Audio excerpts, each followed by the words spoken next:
Chapitre 1er. 1 an. 1 an depuis l'accident. Un moment d'inattention. Une seconde, même pas. Une pulsation. Bordure de nationale. Une crevaison. Je me baisse, ramasse un boulon échappé sous le châssis. Je me relève. Trop tard. Ma femme court au milieu de l'asphalte, notre fille au bout de ses doigts. Un véhicule surgit, trop vite, bleu. Je vois encore ce bleu trop saillant, alors que je m'élance en hurlant. Le crissement des freins sur la chaussée était trempé, puis plus rien. Un jour, on réapprend à vivre. Et le lendemain, tout fout le camp. Devant moi, au creux des remparts de Saint-Malo, un type déambule tranquillement, les cheveux au vent, le teint flatté par les rouges d'un crépuscule flamboyant. C'est lui. Je l'ai reconnu sans l'ombre d'une hésitation. La France n'est pas assez grande. Il faut que je croise sa route au terme de mes congés. Celui qui leur a arraché la vie. Le chauffard. À cet instant, quelque chose craque en moi. Une déchirure abominable. Dire que je pensais qu'elle allait mieux, ma Suzanne.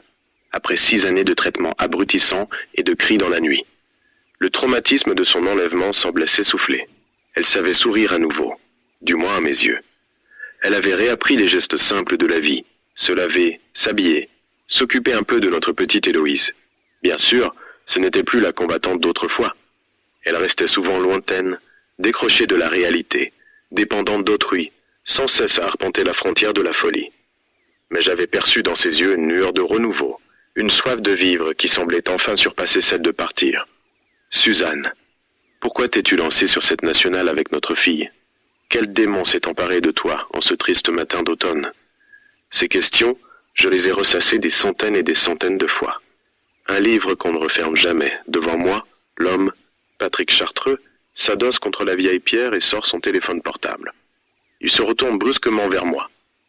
Je détourne aussitôt la tête et feins d'atterrir soudain pour le grand large, l'onde tranquille, les bateaux paisibles. Je ne sais pas comment réagir.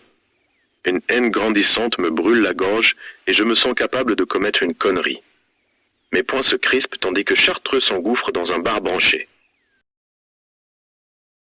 Le voir disparaître me soulage. J'aurais pu repartir, l'oublier. Alors, pourquoi me suis-je décidé à l'attendre, grillant clope sur clope ? Pas bon signe. Le front perlant, les mains moites, j'ouvre et ferme mon portefeuille d'un geste nerveux. Ma carte tricolore de flic occupe à nouveau son emplacement. Après tant d'années loin du pavé et des tracts, j'ai repris le métier. Quitter le Nord, son ciel bas, ses souvenirs trop blessants, puis retrouver la grande pieuvre, ses rues surpeuplées, cette vie de dingue au 36. Leclerc, mon divisionnaire, m'a mis plusieurs fois à l'épreuve ces 6 derniers mois et je n'ai pas failli. Il pense avoir retrouvé le commissaire d'antan, sa hargne au combat. Il a sans doute raison. Jamais cette hargne n'a été aussi grande. Le commercial friqué sort enfin, fringant dans son costume de marque. Il hume l'air iodé, réajuste son col de chemise griffé avant d'attaquer sa marche. Des flashs me fracassent l'esprit. Sa tête de vainqueur au procès, ses faux airs de compassion, ses larmes simulées. 30 kilomètres au-dessus de la moyenne, 2 existences volées et une si petite punition. À l'époque, des bras avaient su m'empêcher de le démolir. Plus maintenant. J'accélère le pas et me rapproche de lui. Bifurquer dans une ruelle déserte restera très certainement sa plus grande erreur. Son corps ploie sous le feu de ma colère, tandis que mes chéris hurlent là, dans ma tête. Encore et encore. Je me relève, tremblant, le visage dans l'ombre. Mes yeux sont gorgés de sang et de sueur. Qu'est-ce que j'ai fait ? Je m'enfuis subitement vers ma voiture. Contact. Autoradio à fond, direction l'autoroute. Curieusement, je n'éprouve aucun soulagement. Pitoyable. Sur le volant, mes mains tremblent fort. Sous la traînée des astres, je quitte les douceurs océanes pour les forges rougeoyantes de la capitale. Les taux de chaleur qu'aucun souffle ne daigne apaiser ne se desserrent plus, même la nuit. Alors je souffre en silence, transpercé par une grande brûlure dévorante. La brouette d'acier qui me sert de véhicule bougonne, mais me transporte quand même à bon port. Là il est rose, mon immeuble, sa solitude acide. Là-haut, au 3e étage, se déroulent des rubans teigneux de marijuana.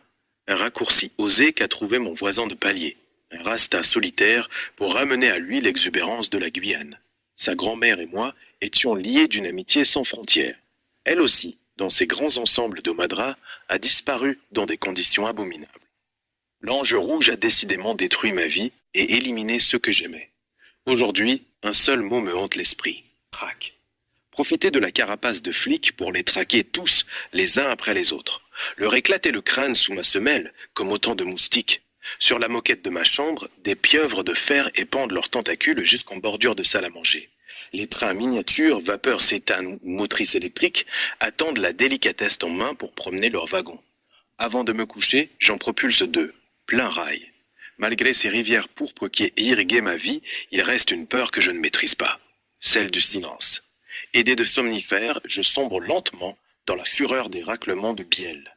Le visage de Chartreux m'apparaît une dernière fois, une bulle de sang entre les lèvres. Tard dans la matinée, je m'extirpe de ma couche, réveillé par le téléphone. Je suis censé reprendre le travail demain, mais un message sur mon répondeur change la donne. Mon divisionnaire me demande d'aller dans une église. Un curé a découvert, sur l'agenouilloir d'un confessionnal, une femme morte, nue et rasée des orteils au sommet du crâne. Tout mon être s'embrase d'un feu dangereux. Au moment où j'éteins le transformateur brûlant qui agite mon réseau de trains, où les locomotives épuisées de leur course nocturne arrachent les derniers mètres, à ce moment-là, l'homme, l'humain, s'endort, tandis que le flic s'éveille. La traque. La traque